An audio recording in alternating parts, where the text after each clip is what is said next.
Yes. Hare Krishna, everyone. Welcome again to another episode of Following Jayapataka Swami. Today, we are so fortunate to again have Ikshvaku Prabhu, all the way from Perth, Australia, to talk to us more about Guru Maharaj. If you remember, he joined us last week, and it was a very, very interesting and very, very informative session about Guru Maharaj. So we decided that we had not had enough of katha from him. So we are bringing him again today. So Hare Krishna Prabhu, thank you so much for joining us again. Thank you for having us, tolerating me once more. Oh, of Thank course, you, you know, Mataji, for the opportunity. I think it's never enough, but nevertheless, we will just do this one time, and maybe in the future we can bring you again.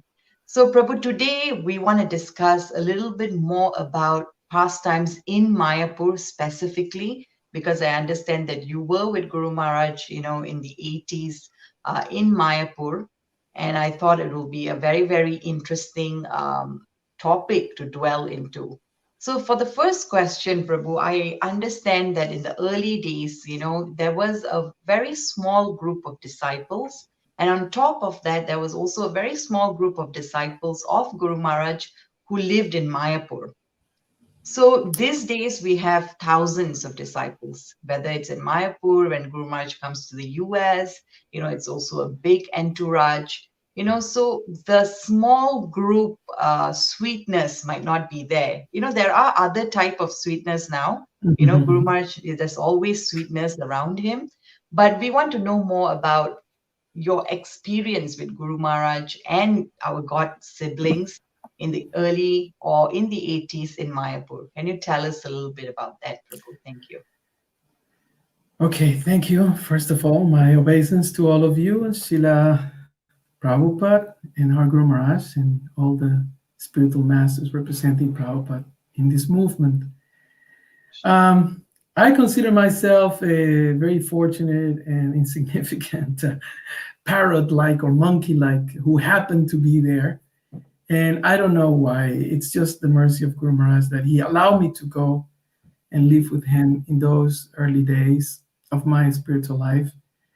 As I said last session, I arrived in May 1987 Mhm. to Mayapur.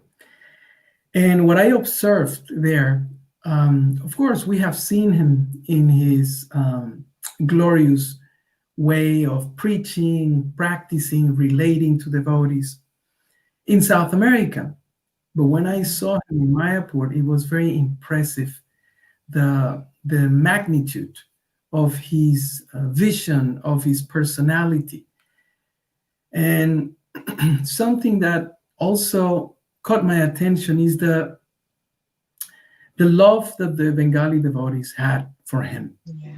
Now, in those days, there were basically two sets of devotees, at least in Mayapur, serving him. Of Mhm. course, let's put everything in perspective. Nowadays, every time we enter Guru Maharaj's room, you will be at least 6 to 10 people, anytime practically of the day. Excuse me. In those days, was only one person. Yeah. At lunchtime, it might be two or three. At some Mhm. points, maybe one or more doing some special services, helping packing or things like that. But otherwise, it was only one person, and that was the servant, or at times the secretary. So my official role was as the servant. Okay. Now, you mentioned that the small group of devotees, and yes, that when there are small groups, there's the opportunity to Mhm. have more intimacy. Just like in Prabhupada's times, Yeah. just a few devotees in New York and later on in San Francisco, then expanded to Montreal, and then it started going on Boston and other temples. Then at some point, some of the devotees experienced that they weren't or they didn't have the opportunity to so intimately or so closely be with Prabhupada. Mhm. However, because the relationship with the spiritual master is spiritual, you experience that sweetness even if you're on the other side of the planet. That's the mystic aspect of Guru Maharaj. Now, referring to the small group of devotees that were there, the ones that I remember, I can mention them. One was Dayaram Prabhu, Bhakti Purushottam Maharaj, Mhm. Prem Vikash Prabhu from Peru, younger than us at that time, a really young boy that Guru Maharaj had as an apprentice of everything. He was very, very expert in serving Guru Maharaj. There were a group of Latins of, from if any other part, there were a group of Latins, around four of them. Lalita Nath Prabhu, that eventually moved to UK, Lakshmikanta Prabhu, Prem Vikash, and myself. So four of us Latins. They were from Peru, and I'm from Ecuador. And then a handful of Bengali devotees. One of them was Daresh, that's still with Guru Maharaj. As I mentioned, Sudarshan Prabhu, and a couple other devotees who were doing seva or service in the Pujari department, and they will come to assist Guru Maharaj. But everything was simpler. Like now, it's a small battalion that serves Guru Maharaj, and the squad that travels with him. Those are the SEAL of the army. Mahabharata Prabhu, Ekanath Prabhu, Chaitanya Haridas Prabhu, Janaki Prabhu, and so many others who do magic. I mean, I can't believe the amount of service that they do in the circumstances. But going back to the early days, everything, it's true, was very, very intimate. And it was our fortune, I remember numerous nights, practically every single night, every single day, morning, lunch, and evening.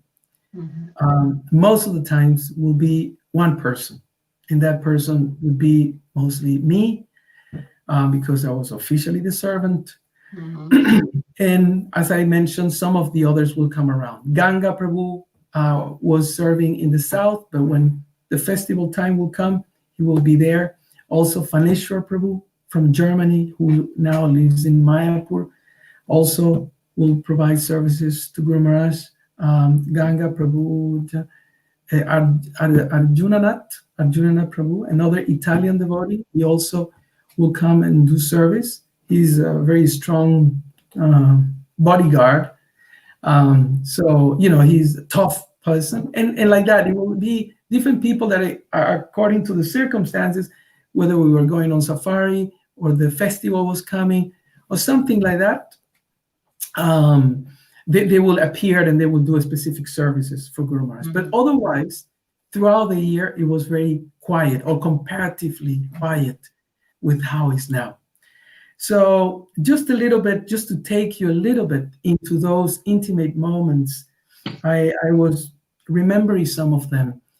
How many times I would wake up and I would go to Guru Maharaj's quarters and wake him up. One of the services of the assistants of Guru Maharaj is to wake him up. And that in itself becomes a very intimate service in itself. Why? Because, you don't want to disturb him. You don't want to be harsh with him. At the same time, you don't want to be negligent, because if you don't wake him up, you will get the mercy. And one constant thing, until today, and even in hospitals, Guru Maharaj has a quality. He's very austere, very austere. One time, I remember, I was in Perth, and Guru Maharaj has come from the festival. And his feet were, I don't want to be offensive, but they were destroyed. Calluses and cuts, and it was just, but he wasn't complaining. I noticed it, and I said, Guru Maharaj, is it possible that I do something? And you ladies, these things. I don't know, but some devotees gave me some. You put warm water, put some shampoo, some moisturizer, and the whole thing. So I was doing my little attempt to, what do you call it, as a beautician, to help. Yeah. So I was, and cutting his nails and doing different Mhm. things.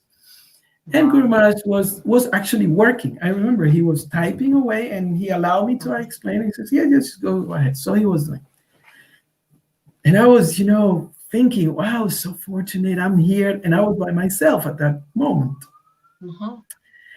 And you how do you say, you sand, you scrub Yeah. the Scrub. Yeah. Mhm. with those stones and Mhm. all the things that the ladies know. It's not our paraphernalia, but I was doing it. I was enthusiastic. It's like doing no different than doing deity worship, to be quite frank, like when you Mhm. polish the Yeah. deities, etc.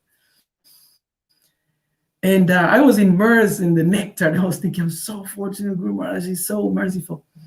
But then at one point he stopped me. He said, "Hey," he pulled his leg like that. No, he has Uh-huh. sometimes this how do you call, like jolting movement. Uh-huh. He Mhm. pulled himself. Yep. And then I said, "Sorry, Guru Maharaj, did I hurt you? I wasn't cutting or anything. At that point, I think I was just kind of, what do you call, rubbing or Scrub, I think. scrubbing, Yeah, scrub. scrub. Yeah, yeah." And then he said, "Don't overdo it." And I said, "I'm sorry, Guru Maharaj, I didn't know it hurt you." "No, no, no, it's not that you're hurting me. But you see, I'm a sannyasi. I cannot overdo these things. Apart from that, I walk barefoot. And when I do parikram, I need some layers. So if you take off all those layers for the sake of beautifying my feet or whatever, or they look nice or something, it doesn't work. It's not practical. I need some layers. I walk barefoot most of the time, Yeah. especially when I go to India and it's hot and all that. So in general, um, yes, intimate moments, but at the same time, he never loses that aspect of him being a sannyasi, being a Yeah. guru. And one time, this is interesting, at least for me. One time I was in Mhm. Hong Kong, I had to go and renew my passport. This is 88, I believe. And while I Mhm. was there waiting for the passport and all that, uh, the time Tamal Krishna Maharaj was there, Giridhari Maharaj, Mhm. and Maharaj Giridhari Swami very kindly, he said, whatever you need, you can, whatever book you want or something, whatever you need, please let me know. Mhm. I said, "Oh, I Mhm. just would like to read some books if you allow me to." Yeah. And I found one book written by Satsvaru Maharaj. It's called Mhm. Life with the Perfect Master. Life with the Okay. Perfect Master. Uh-huh. Small booklet of Yes. his experience, because at some point Prabhupada used to call all the GBCs to spend 1 month with them. So Mhm. during that month that Satsvaru Maharaj had to be with him, he wrote those like a diary. Okay. Uh-huh. Mhm. So I was there, then because I also was servant of my Guru Maharaj. Then I was reading. I said, "Okay, so I want to know, really go inside. How was it?" And I was shocked. I literally was shocked. Guru Maharaj was acting just in line of how Prabhupada acted Mhm. in terms of accepting personal service. Yes. Sometimes chastising his servants, sometimes encouraging the servants, but always very caring and very loving. I read the book. I finished the book. It's not a big one. And after some time, I returned to Bangkok, and then I went to Mayapur. Mhm. And the first thing that I told Guru Maharaj, after the niceties, and he will ask me about my passport. He's always inquisitive about all these things. He wants to know Yes. anything to do with tickets and anything to do with passports will catch Guru Maharaj's attention. Yeah. The first thing that I, once all the other topics were discussed, I said, "Guru Maharaj, I have to ask you a question." Mhm. He said, "Yeah." I said, "Have you read this book, Life with the Perfect Master?" I was totally convinced he must have read this book. He must have read this book. He says, "No, I never read it, and I don't even know that existed." And I said, "Guru Mhm. Maharaj, I read that book, and it's amazing how similar." And I'm saying this without any attempt to comparing or anything like that. Mhm. Mhm. I understand that he doesn't like these things. to compare him to Prabhupada or anything like that. Mm. But what I'm saying in the line of doing his service as guru was Yeah. exactly like Prabhupada. And my point in regards of this, it was that intimacy. We were a bunch of brahmacharis, mostly. Yeah. Ladies practically wouldn't go up on the roof. Yeah. Only sometimes, occasionally, when Sataranya Prabhu's wife, I always forget her name, Mhm. and Ganga Prabhu's wife, they're sisters, and they will bring some special prasadam. Arjunana's Prabhu's at that time wife, Italian Mhm. Mate, who cook sometimes pizza, will come. Otherwise, Mhm. no ladies will go because there were no ladies in Mayapur. That's the main reason. Yeah. And so what happened is that we were a bunch of brahmacharis, young, youthful brahmacharis. And Guru Maharaj is very playful, as you know.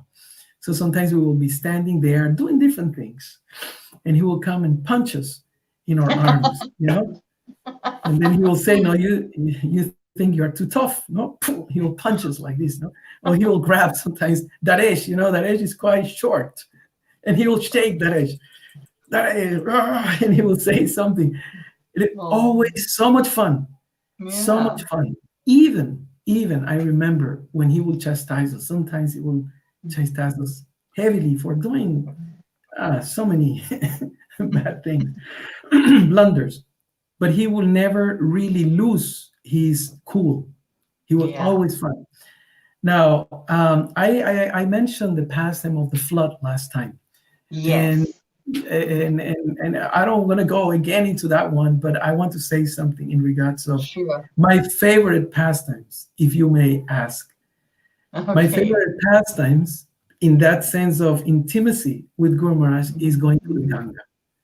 It was my favorite thing in the world. I always been sporty, in the water and swimming, surfing, that sort of things. So for me, it was an ideal situation when Guru Mhm. Maharaj would go to the Ganga. Now, in those days, Guru Maharaj had a practice or a habit. He somehow didn't want to make it a big scene or a big thing when he Uh-huh. would go to the Ganga. Why?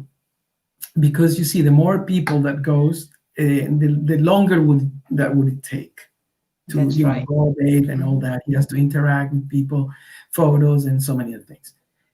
So if I tell you, maybe after the second or third day that I was there, one day he called me. He said, "Okay, we're going to the Ganga." I haven't been to the Ganga till then. That was my first Okay. time. Uh-huh. In my heart, I remember it was just like, just couldn't stay within my body. I was just like about to burst of excitement. Wow. And he said, "Okay, go and get my bathing gear, gancha, tilak, sunscreen, this, that, the other, and a different set of copings and a t-shirt. Uh-huh. Put it in a bag and a water bottle, and Mhm. bring it quietly. You tell me when you're ready, and don't tell anybody, and we will go." So not Oh, only the fact that we were going to the Ganga for the first time in my case, but also that I was the only one who was going. And as a pet, as a naive, innocent, I was saying, I'm the only one with Guru Maharaj. So we went to the Ganga, and there we were on our own, no one there. mm-hmm. And Guru Maharaj, I remember the image, shining bright, like golden silhouette of his. Wow. And so I take the ganchas. He's taking off his dhoti, so I'm folding it carefully, putting it aside on the back so it doesn't get dirty. This is around noontime before prashana. Uh-huh. And I don't know what else. I don't know if I brought some. He asked me for sunscreen, so I brought sunscreen. I'm helping to Mhm. put it at the back. But he's serious. It's not that he's just chit chatting, and he was Mhm. serious. And Yes. I was thinking, I want some nectar. I want him to tell me something special but he was serious. He was just like meditating, like Mhm. his vision is like to the horizon. Mhm. And anyway, everything was ready. And then Mhm. he's looking at me, And then I'm just, timidly saying, yes, Guru Maharaj, anything else? And then he says, what about your bathers?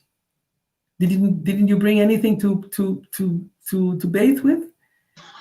And at that moment, many times this happened to me. I pride myself of having good memory, but sometimes Krishna just shows me that. And then I just blanked out. I said, no, Guru Maharaj. And he knows that I love to swim. I used to compete. He knows he calls me a beach bum. And he says, so?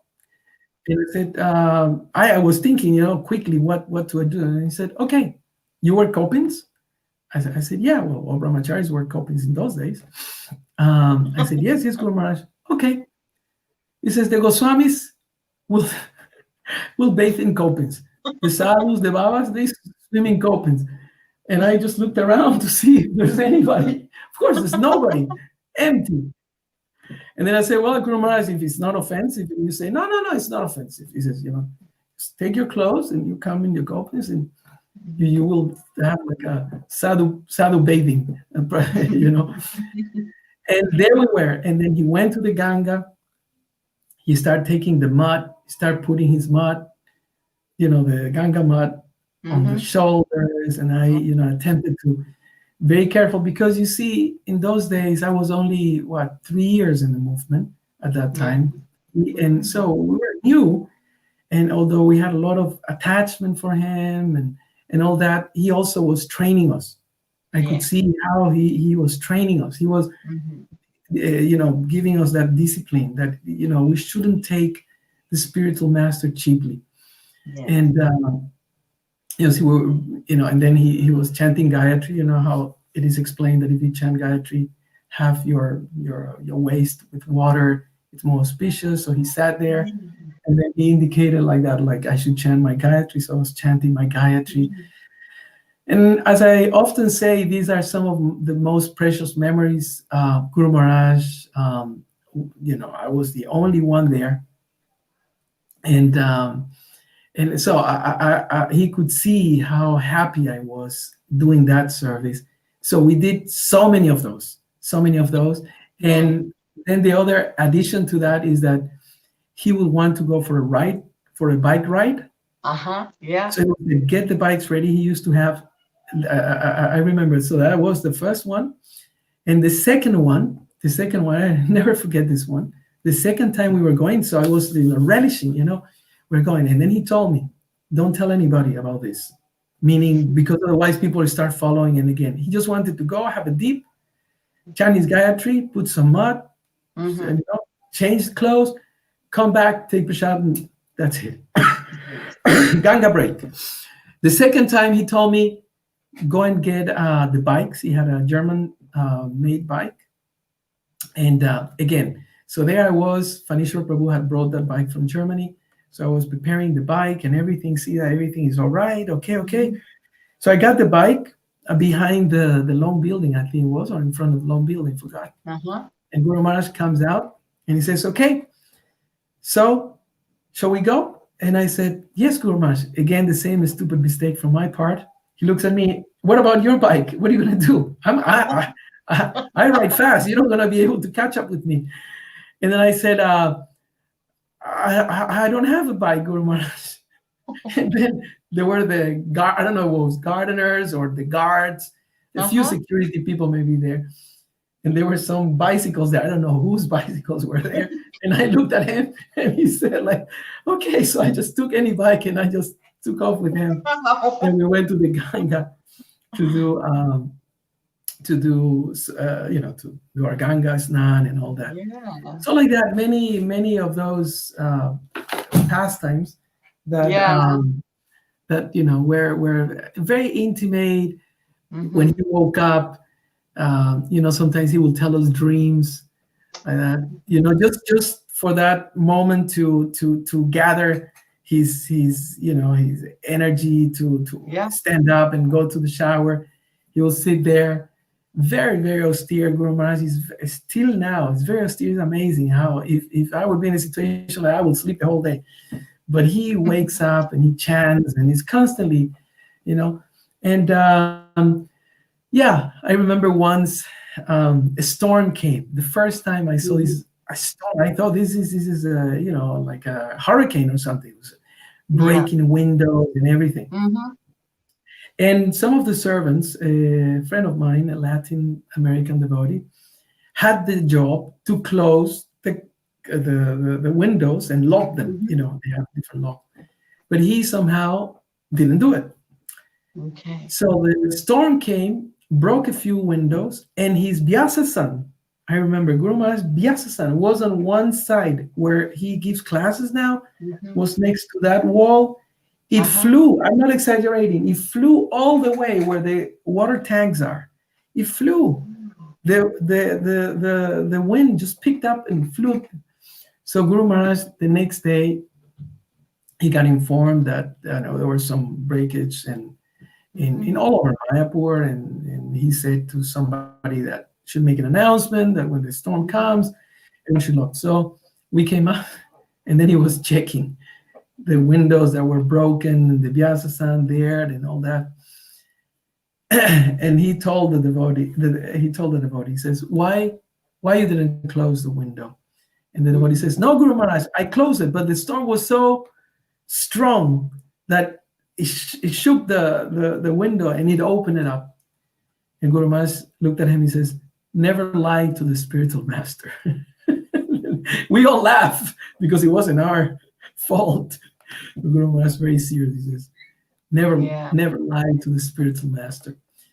So like that, bathing in the Ganga, going for bike rides with him. I mean, don't take me wrong. Don't think that he was just like, like a 5-star hotel resort and he was just, No.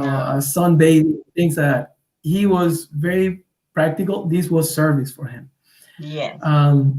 One of the pastimes that of course, we don't have that much time to tell, but one of the pastimes once we were coming from Calcutta, we have picked them up. Mm-hmm. Um, So it was one devotee who was doing as his driver, Bengali devotee, and I think it was another devotee. I think his name was it's Madan Mohan. He's doing Mm-hmm. in the Mayapur Seva collections there next to Mm-hmm. Radha. He was being trained as servant. I was sitting Mm-hmm. behind Guru Maharaj. He's there after forgot from where he was coming. So we are going to Mayapur. It's afternoon, Mm-hmm. um, maybe around 4:30, I would say, something like that. 4:30, that was 5, like that. Mm-hmm. So when we started the trip, I asked Guru Maharaj, what was your plan when you came to India? And he almost got annoyed with my question. He Oh. looked at me and he said, I have no plans. All what I wanted to do is to do what Prabhupada wanted me to do. Like, we go with that romantic idea to India. I'm going to find God knows what. Yeah. Let's turn. But then he turned and he said, you know, I never could say no to Prabhupada. Whatever he asked me, I always try to fulfill. And he told me how he joined, how Prabhupada invited for lunch, Mm-hmm. how they were giving, from how he was taking a lot of chapatis because Prabhupada was ordering him, to how he took Mm-hmm. sannyas. The same thing. Taking chapatis, taking sannyas, no problem. I'll do it for you, Prabhupada. and and he told me all that for a lapse of around 2 hours. He was Wow. describing. He was really immersed into it. And of course, in those days, no recordings as we have it now. But of course, we always had the tape recorder. But Mm-hmm. anyway, I have it still today in my head. Um, but I remember the end of it. Mm-hmm. Um, while he was describing all this for nearly 2 hours, Mm-hmm. at one point he got emotional. Emotional. I could sense he was emotional, Mm-hmm. but he was controlled. And he said, Prabhupada gave me so much mercy. And he stopped talking. I could see that he sort of choked up. Yeah. And at that point, we were just arriving to Mayapur in that curve that you can see the Ganga. That's Yes. Mayapur. That moment, that exact moment, it was just like a movie scripted. Wow. I was, in shock that, he got into that sort of trance, Mhm. and then he looked away. I could see his eyes watering, Mhm. and he turned again. He says, he gave me so much mercy just talking about it. He said, look, and he showed me his arm, and I could see his hairs, his blonde hairs, standing like that. He says, look, I get goosebumps just talking to that. He gave me so much mercy, he said. And then he said, he looked away, and then he said, and I don't know why. He said like that. I don't know why. He just looked away, and I could see his eyes were tearing. So I stopped asking anything It, else. You know? yeah. And then when we were arriving, it was a little late, as I said, 4:35 something. Mhm. And he told the driver, let's go to Ganga. Let's take quick shower. So like that. Mhm. Get there, pay obeisance to Ganga, put everything Mhm. ready for him, took shower, and then we went to a temple. So Yeah. moments like that, are very important for all of us. It's not only a Yes. personal. I happen to be a witness, but that connection that Guru Maharaj has with Prabhupada, with the holy place of Mayapur, with the Mhm. service. So this is something that inspire us. His commitment to his service, to his vows as a sannyasi, to his Yes. austerities of following Mhm. Prabhupada's program. And but one thing that I have to say always has impressed me the most is Mhm. how personal he is with the devotees. How Yes. personal, Absolutely. how it's just amazing, and I have seen it time and again and again and again. Mhm. And that's something that I the only way that I can understand it is that he's a representative Mhm. of Lord Chaitanya's magnanimity, his That's right. heart, Lord Nityananda, Srila Prabhupada. So yes, in those days we were able to come close to him, very Mhm. close to him, be with him. I remembered that the brahmacharis, whenever he would take some brahmacharis to the Ganga, he will Mhm. make us wrestle.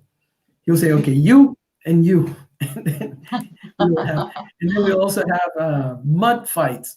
And he was Yes. there. He will Uh-huh. be in one team. Not that he will be sitting there. He will be in one team, and he will have all these games. He developed these games. The Harry Ball, and he had the rules, and Yeah. so many things. Always fun, always playful, but always serious, always very devotional, very saintly, and very personal. He has the Yes. quality to make you feel that he's yours and you are his. That is his magic. Whether you are close to him or you are far from him, Mhm. that's something that sometimes in the back of my mind I think, I thought I had some devotion. I thought I had some attachment for him. And then I meet someone from China or someone that hasn't seen him for 15 years, someone from Mhm. Russia that maybe saw him at a distance for maybe twice in their life. And the way that they speak about Guru Maharaj is as if they know him, because they Yes. know him because of that connection of service. It's that So, impact that he creates in everyone's lives that he meets. Just like they say in the yeah, Bhagavatam, a moments of association with a pure devotee can transform you. So I think that is yeah, what everyone is experiencing. Yeah. yeah, yeah. So that is Guru Maharaj, someone who has given his life for Mayapur, someone who Mm-hmm. has given his life for the devotees. Mm-hmm. One time I remember this pastime in regards of sometimes challenges that Guru Maharaj will face in Mayapur.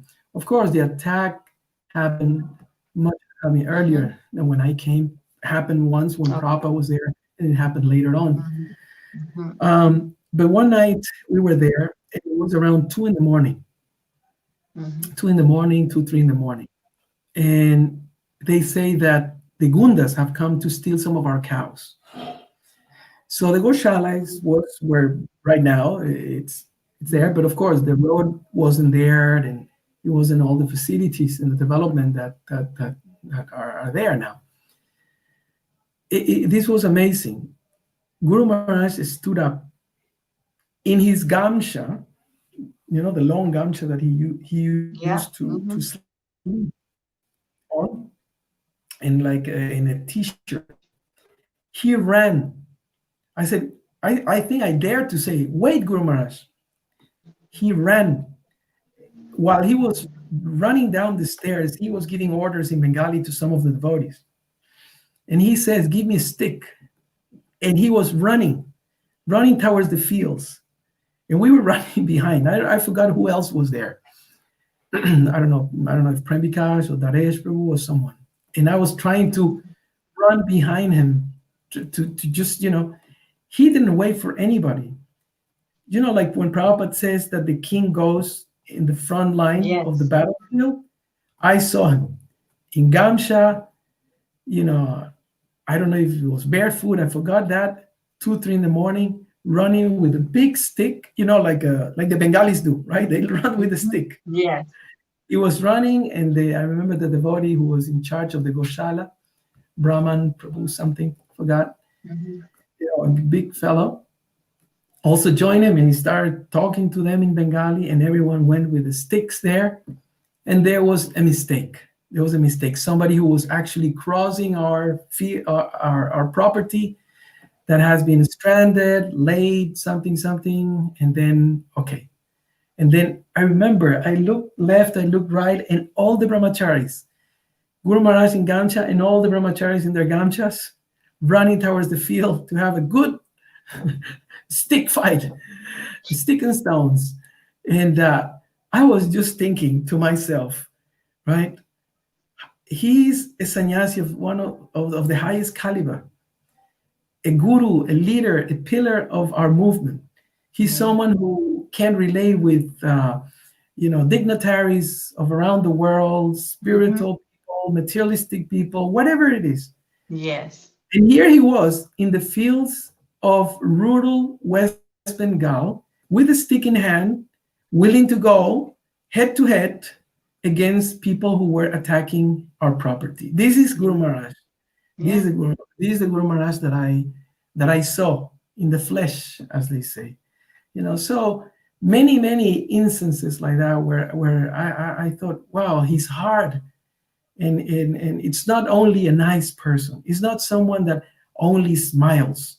Yeah. He's someone who's willing to put his safety on the line for the pleasure of Srila Prabhupada, of the devotees. And one last thing, something that he's able to do.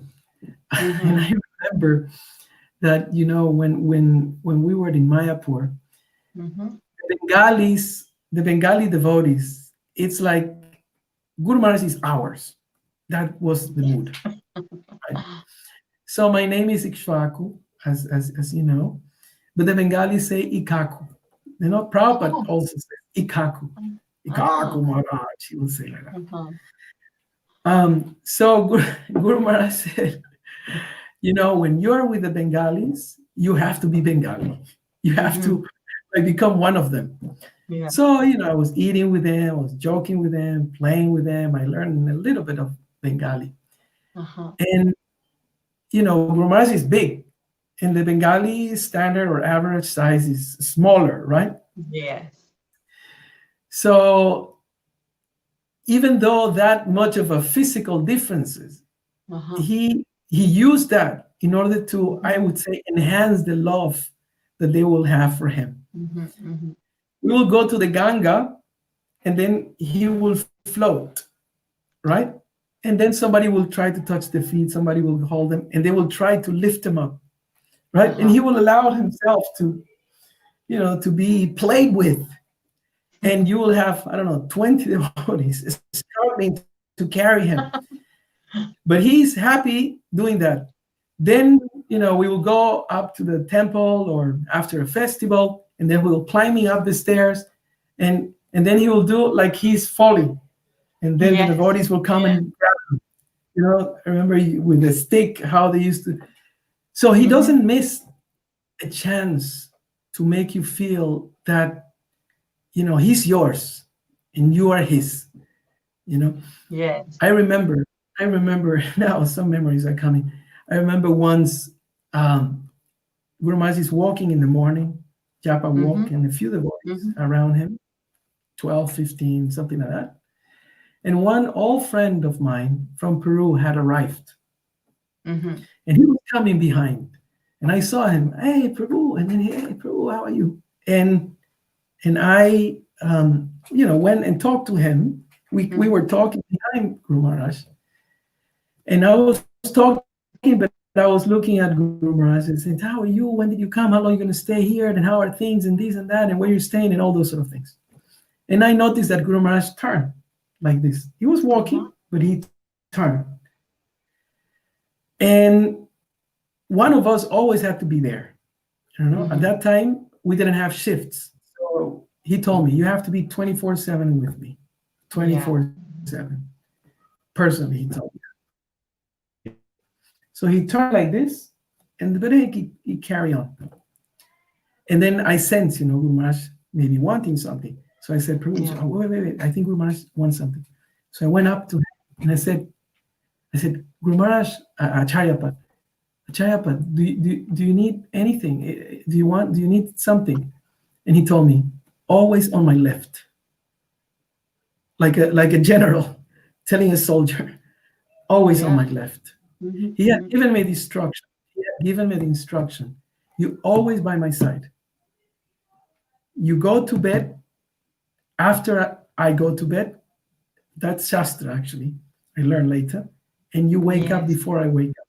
And you always next to me, next to my side, like that.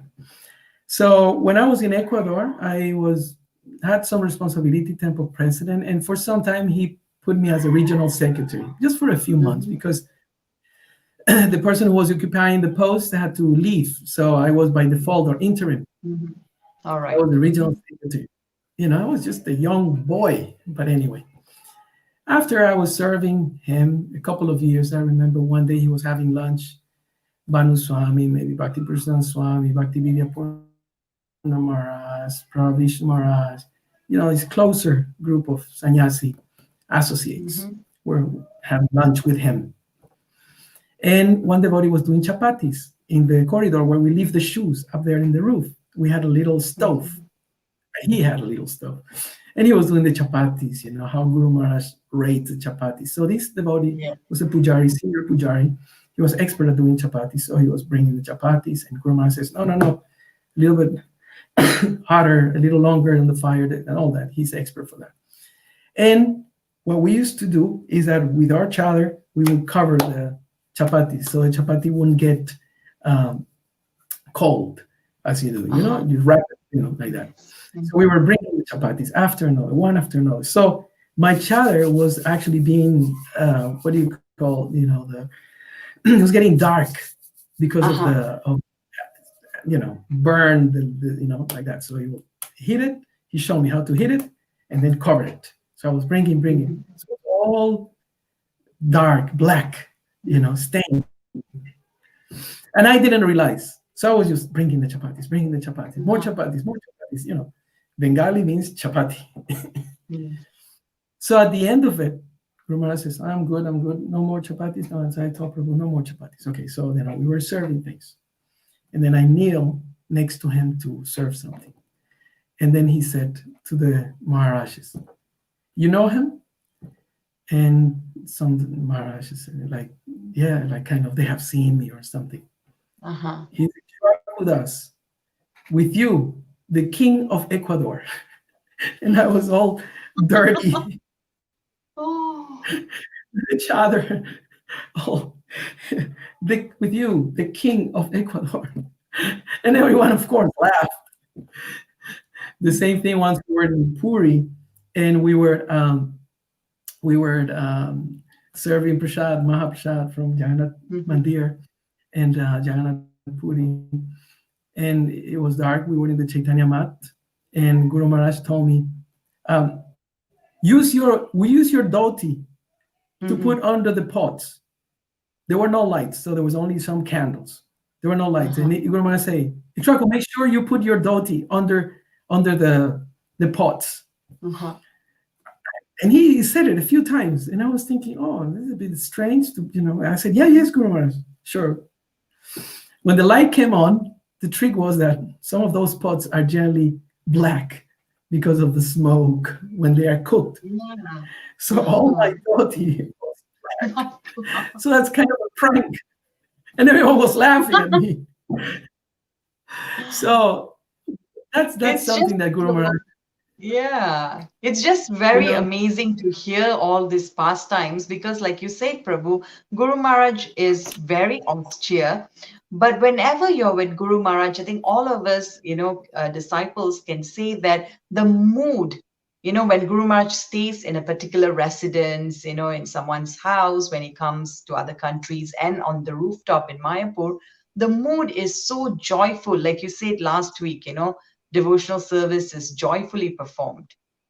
And it's just very joyful, but it's also everything goes according to, Shastras, Guru Maharaj is very strict, and very austere. So it's not easy. These two moods are actually a little bit contradictory to each other. So it's amazing how Guru Maharaj can actually create that mood of, being so joyful, pranking, like you just said, and being so humorous, but at the same time, so grave and so instructive when it comes to, devotional yeah. service. And you are so fortunate, Prabhu, because you can proudly say that you were trained by Guru Maharaj himself. All of us were probably trained by disciples of Guru Maharaj, but it's so nice to speak to someone that was personally trained by Guru Maharaj.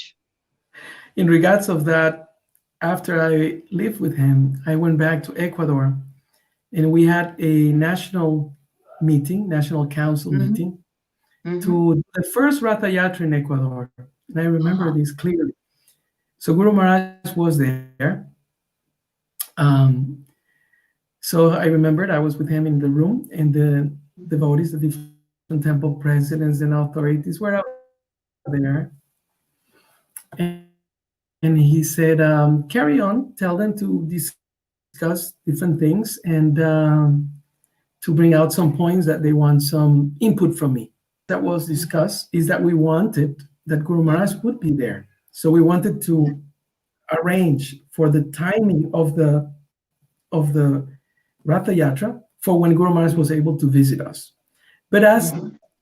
you know, well, especially in those days, you never knew when Guru Maharaj came. You knew 24 hours, if not less. Malaysia was an example. I remember I spent many years there.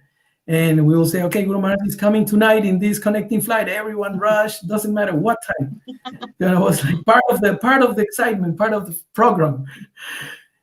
So I was the person who was had to voice this to Guru Maharaj. That Guru Maharaj, we have an issue. And the issue is that we never know when you're coming. And you never tell us ahead of time, kind of thing. Uh-huh. So I tried to word it the best way that I could, but it was something that was a little bit, how can I say, devotees were a little annoyed. They couldn't really plan when Yeah. Guru Maharaj was coming in order for us to decide a date for the first Ratha Yatra in Ecuador. Yeah. So Guru Maharaj comes out. He says, "Okay, so what are your points?" We briefed them a bit, and then he said, "Okay, so anything you want to ask me, anything you want?" And then here I go. It's my turn. So I said, Guru Maharaj, and we're thinking that we want to do it, but we will be very blessed if you are here and all that. But we have an issue. What is that issue? He could already sense. I said that we never are able to know exactly when you're gonna come. Hmm. So we were thinking that maybe we can do something, and because we don't know, you just don't inform us early enough, or it's hard. Mm-hmm. So it almost sounded like I'm putting it on him. It's like a Yeah. blame. Uh-huh. Uh-huh. And then he said, "Look, I never miss some of the major festivals in Atlanta, Panihati, Mm-hmm. Ratha Yatra in New York, London." He started mentioning different big festivals that he go. Mm-hmm. And then he says, Calcutta Ratha Yatra, this festival, that festival. If you make a Ratha Yatra, a festival well organized, I promise you I'll be here. Okay? So it's not, don't put it on me. It's the first time you're organizing Ratha Yatra and you're putting it on me that, oh, because of my lack of information or communication, you cannot decide the date. Don't put it on me. Get it together, organize, propose, and then we can discuss. And I can Mm-hmm. quite probably participate. So Yes. everyone was cleared and he put everyone in place. But then the, the lila, the script didn't end there. He turned and Okay. he said to me, and you cannot complain because I have given you more association than what you deserve in a lifetime. And I just, my heart sank because I mean, I knew that is true, and I didn't deserve to complain about anything. Not me. If anybody else, maybe, but not me. But he made it very clear. I have given you more association of what you deserve in a lifetime. And I said, yes, Grandma. And then he said, okay. So till today, I mean, I supposed to have a meeting yesterday with Maharaj, but I couldn't because I had to give class or something. But till Mm-hmm. today, I realize, and I always tell, especially the new disciples and those who want to Mm-hmm. perform service, it's just a matter of switching your mood or your Yes. mentality. I have seen it with, Yeah. the devotees, Mahavaraha Prabhu, Shingeshwar Prabhu, some of the old school, old warriors. They know the trick. We may Yeah. be very close and very familiar and maybe Mm-hmm. have done some of them great services. But till today, um, they come very humbly and touch Guru Maharaj's feet and act as servants because that's what we are. I asked Yes. Revati Raman Prabhu, the famous Mm-hmm. temple president, GDC of Tirupati, Mm-hmm. because many of us admire him. And I Yes. asked him one time, I just pulled him aside and I said, Prabhu, what's your trick? What's your Mm-hmm. secret? Uh-huh. What's your secret? You know? And then he told me this. He said, Prabhu, every so often, Mm-hmm. I make sure that I have some time to go to Mayapur, to come to Mayapur. Okay? Yeah. And I stay just a few hours. Oh. And all what I come to do is to touch his feet, to ask for blessings, touch his feet, and I go. We want to be there. We want to go to the Ganga. We want to take remnants from his plate. We want to, so many things. The Mm-hmm. photograph, the selfies, etc. Yes. Where the stick and all the rest. But he told me, all what I want is just to touch his lotus feet, Mm-hmm. and I have enough. And I Yeah. carry on doing my service. And like that, there are many great, great devotees that Mm-hmm. we need to learn from because they are doing great things and they are till today humble and surrendered to Guru Maharaj. So that in itself, it's an achievement, it's success. The success of a spiritual life is to please Guru. And I remember, and this is my last, and you can cut me whenever you want. Um, we were in 2015, I believe, in Calcutta, Mm-hmm. and I don't say the name of the hospital because it wasn't too pleasant. Okay. Mm-hmm. Anyway, so the emergency when for the first time Guru Maharaj had to be airlifted from Calcutta to Delhi, famous pastime. Mm-hmm. Uh, Two things I want to say about that, and I was there. We had rosters, so we had to be with him at different times. So I was there with Kanta Prabhu was my partner, and at some point something was discussed, and he asked, What does Mm. Mahabharata Prabhu think? Oh. Right? So I said, I don't know. He says, go and ask. So at that time, I came out and they were in the corridor. He was with Dr. Achutananda and others discussing things. So Mahabharata Prabhu was there. I said, Guru Maharaj wants to know your opinion about this. I forgot the exact Mm-hmm. topic that we're discussing. Mm-hmm. So Guru Maharaj is in the bed, is in ICU in one side room, and the door is here. So Mahabharata Prabhu was standing just on the entrance. Mm-hmm. And Guru Maharaj said, um, he told me about asking Mahabharata Prabhu, and Mahabharata Prabhu just appeared there. And then he said, Guru Maharaj said, Sadhu, Sadhu. He said, I just mentioned his name and he's here. And Wow. and then he said, and then we were going to get onto the discussion, onto the business of Uh-huh. whatever we decided. Mm-hmm. The Guru Maharaj went like this, and he says, you know, like I forgot exactly what he said, but like offering obeisance to Mahabharata. You know, I remember, I remember immediately the past tense with Prabhupada, how sometimes Prabhupada would offer obeisance to his disciples, and Yeah. but I could see that he was serious. He wasn't joking. He wasn't Yeah. like a prank. He wasn't, it was a serious moment, and he went like this, and he did like this. And he says, and then I saw Maharaj Prabhu's eyes. He teared. He says, "No, Guru Maharaj, please, please, please." And then he said, "No, no." He says, he went like this, Guru Maharaj, and I was like, "Wow, amazing! This is, you see, even if you think that you know Guru Maharaj, even if you think that you have been with him for many, many years, whatever, he never stops surprising you. Never stops Yeah. surprising you." At that time, 3 o'clock in the morning, around 3 o'clock in the morning, we were with him. It was 24/7 shifts. I mean, different shift, but we were guarding him or accompanying him. About 3 o'clock in the morning, his heart monitor started going crazy, and the alarms went Mm-hmm. off. So I think he's having a heart attack.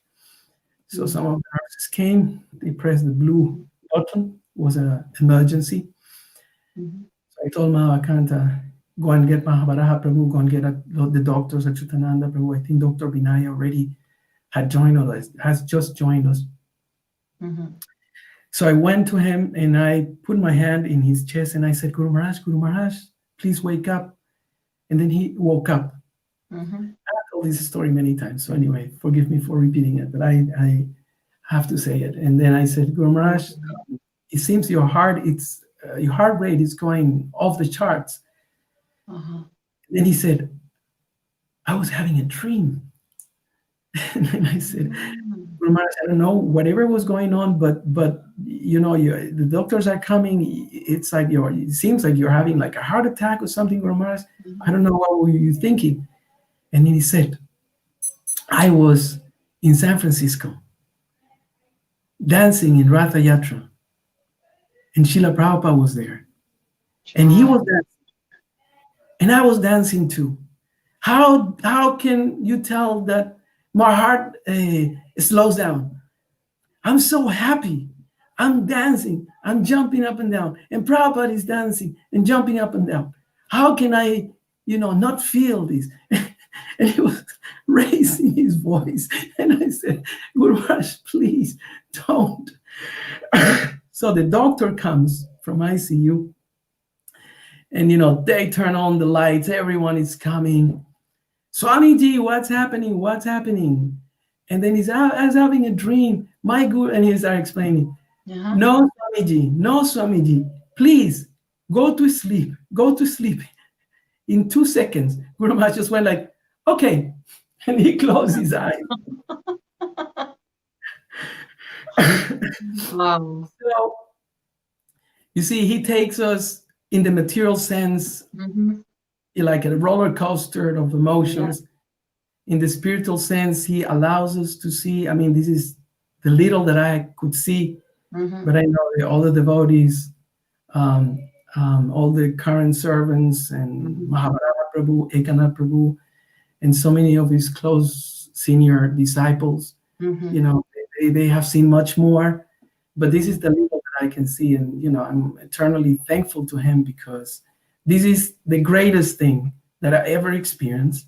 This is the greatest pleasure I ever had, and it's all due to his mercy. I mean, I didn't do anything. I Right, just Prabhu. happened to be there. Why And me? that's why it's known as costless mercy. Exactly. Just like how Guru Maharaj told you the mercy that Prabhupada gave him, he said doesn't know what he did to deserve it. Yeah. It's costless mercy of the Guru. And it was so amazing to hear from you, Prabhu, because, I think all of us, have to take advantage of devotees like you. And I think this is one of the main reason Janaki Ramachandra Prabhu actually created this program called Following Jayapataka Swami, so that we can hear directly from servants, from disciples who have been in close contact with Guru Maharaj, because from them we can hear certain pastimes that we might not know, we might not be able to hear from anyone else. So this is so eye opening. A lot of it is so eye opening, and it gets us to understand Guru Maharaj better, to appreciate him better, which is so important in our spiritual life. Before we end today, Prabhu, and because we are not, this is the last like episode with you, I really wanted to bring to light about the different services that you're doing right now for Guru Maharaj and for ISKCON largely. And I thought it will be good for everyone tuning in to know that. And I suppose if anyone can help you with certain services, it will also be great. So can you briefly tell us about your services currently? Thank you. Two main services that I'm doing that Guru Maharaj is engaging me now is, one is congregational preaching. It's something that he created in 1996 for the centenary of Hmm. Srila Centennial of Srila Prabhupada. Yeah. He had created that earlier, but this became a formal ISKCON ministry in 1996. So I'm engaged there as the outreach or preaching coordinator, and I'm Hmm. trying to network with different devotees to, this is under his instruction, to find out what sort of programs do work. And Okay. whatever works, we share it with others. The Damodar program that is started in Malaysia, Hmm. the Manjari program, there are pre-Bhakti Brikshas, the success that Bhakti Brikshas has had in South India, Middle East, Russia, etc. So Hmm. that's part of my service. I would say there are two, from my view, personal observations Hmm. of most important services that Guru Maharaj values. Yeah. And one is preaching, Hmm. congregational preaching. He this is his heart is there. Hmm. And the other one is disciple care.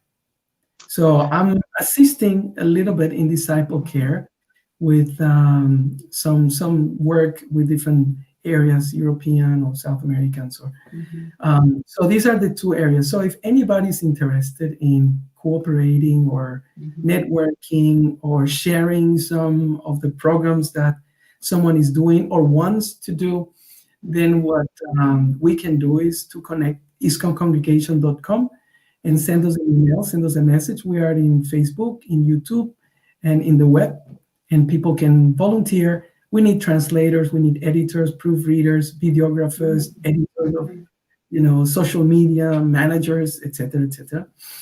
So that's one thing. But Guru Maharaj wants preachers. Guru Maharaj wants people who wants to go out there and outreach to new people, Hmm. to senior devotees, devotees who have left the movement, God Yeah. brothers, God sisters, those who need care and Hmm. assistance in their life. So Yeah. those are the two ways. If anything, just please contact us.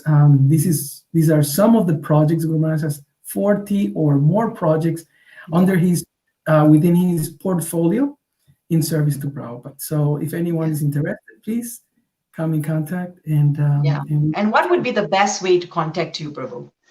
Well, in the web page, you can send us an email, Hmm. isconcongregation.com, or in our Facebook. If you send us Yeah. an email, we have also one new page. It's called Jayapataka Swami Congregational Preaching.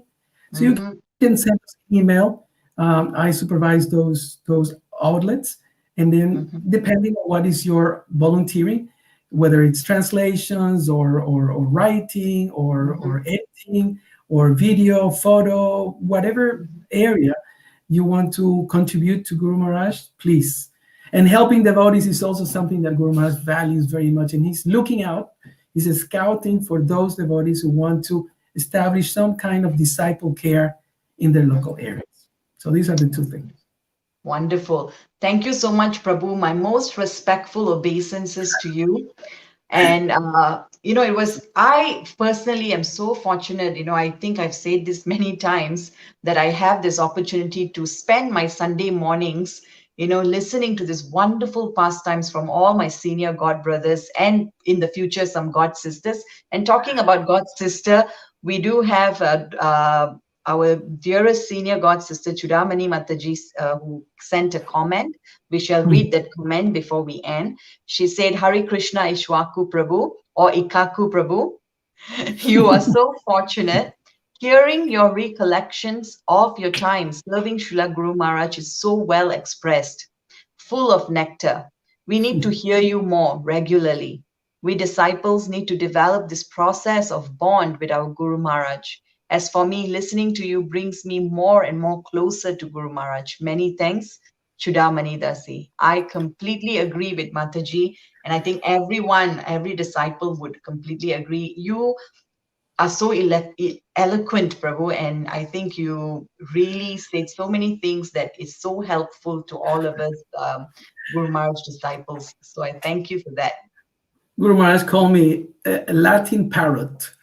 A Let Latin it, yeah, that's beautiful. That's beautiful. Guru Maharaj knows the real thing about someone.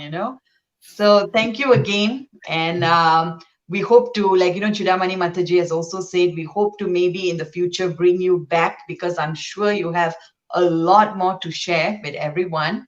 So once we are done with a few other devotees, we hope to have the fortune of your association once again. So thank you so much. Hari Thank Krishna. you, everyone else. Hare Krishna. Guru Maharaj ki jai. Srila Prabhupada ki Jai. jai. Haribol. Gaur Premanand.